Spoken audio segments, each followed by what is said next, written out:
I'm going to show you how I managed to get all the way to defeating the spider boss without crafting any weapons or ammo. That's right, I managed to make it all the way through up until the end of the first week on hard mode without crafting any of that.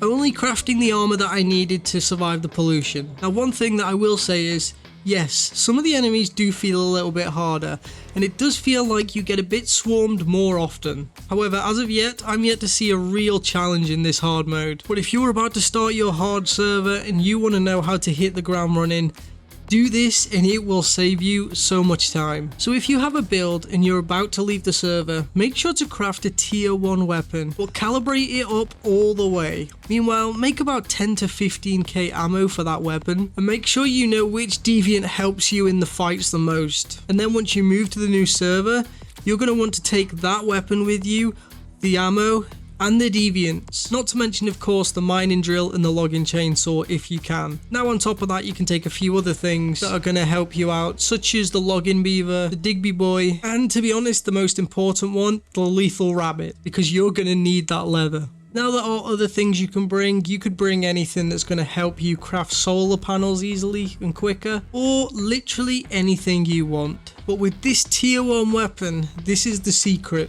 because although it's calibrated, you now have all of your mods, and I'm presuming your armor as well. So I have the shelter set with the cam crank, and I was just annihilating all of the enemies all the way up until supposedly level 30. That means I only needed to repair the weapon. I didn't have to keep crafting it, using energy links to do so, and making it tier 1, tier 2, tier 3, and maybe even calibrating it. It was fully calibrated tier 1 with all of the mods stacked on top of it, and all of those mods really helped out. So as you can see, I just went through all of the bosses, all of the enemies, and completed it really quickly, to be honest. Not to mention, I wasn't even bothered about my sidearm. You get a pistol and I barely even used it. But even against the spider boss, I was doing a surprising amount of damage with my weapon, and it was still only tier 1. So doing this, I personally think the biggest enemy of yours is going to be getting leather. So let me know what you took across from Eternal Land and how your playthrough's going. But I've been super enjoying it, and I'm now ready for the new content, and I'm just doing every side mission, every little thing that I can to level up as much as I can in readiness for the new phase. So guys, let me know if you enjoyed this one, and if you want to see a 50k DPS fire build, then click on the video on screen now and consider subscribing so you don't miss any of the content here, and I will catch you all in the next one.